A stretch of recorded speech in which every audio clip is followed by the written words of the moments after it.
ঈদের নামাজ পড়ার সঠিক নিয়ম ভিডিওটি কেউ টান দিবেন না, ইনশাআল্লাহ সুন্দরভাবে বুঝিয়ে দিব। আপনি যখন ঈদগাহে ইমাম সাহেবের সাথে নামাজ পড়বেন, ইমাম সাহেব সর্বপ্রথম আল্লাহু আকবার বলে হাত বাঁধবেন, আপনিও হাত বাঁধবেন। তারপরে ইমাম সাহেব সানা পড়বেন। সানা পড়ার পর ইমাম সাহেব অতিরিক্ত 3 বার তাকবীর দিবেন। আল্লাহু আকবার বলবেন, হাত ছেড়ে দিবেন। দ্বিতীয়বার আল্লাহু আকবার বলবেন, হাত ছেড়ে দিবেন। তৃতীয়বার আল্লাহু আকবার বলবেন, হাত বেঁধে নিবেন। হাত বাঁধার পর ইমাম সাহেব সূরাতুল ফাতিহা এবং অন্য আরেকটি সূরা মিলাবেন।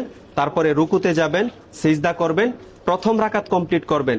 প্রথম রাকাত কমপ্লিট করার পর ইমাম সাহেব আল্লাহু আকবার বলে দাঁড়ানোর পর ইমাম সাহেব সূরাতুল ফাতিহা পড়বেন, অন্য আরেকটি সূরা মিলাবেন। অন্য আরেকটি সূরা মিলানোর পরে রুকুতে যাওয়ার পূর্বে ইমাম সাহেব আরো 3টি তাকবীর দিবেন। আল্লাহু আকবার বলবেন, হাত ছেড়ে দিবেন। দ্বিতীয়বার আল্লাহু আকবার বলবেন, হাত ছেড়ে দিবেন। তৃতীয়বার আল্লাহু আকবার বলবেন, হাত ছেড়ে দিবেন। চতুর্থ তাকবীর আল্লাহু আকবার বলে রুকুতে চলে যাবেন। তারপরে রুকুর তাসবিহ পড়বেন, রুকু কমপ্লিট করবেন, সিজদাতে যাবেন, সিজদা কমপ্লিট করার পর ডানে বামে সালাম ফিরিয়ে নামাজ শেষ করবেন।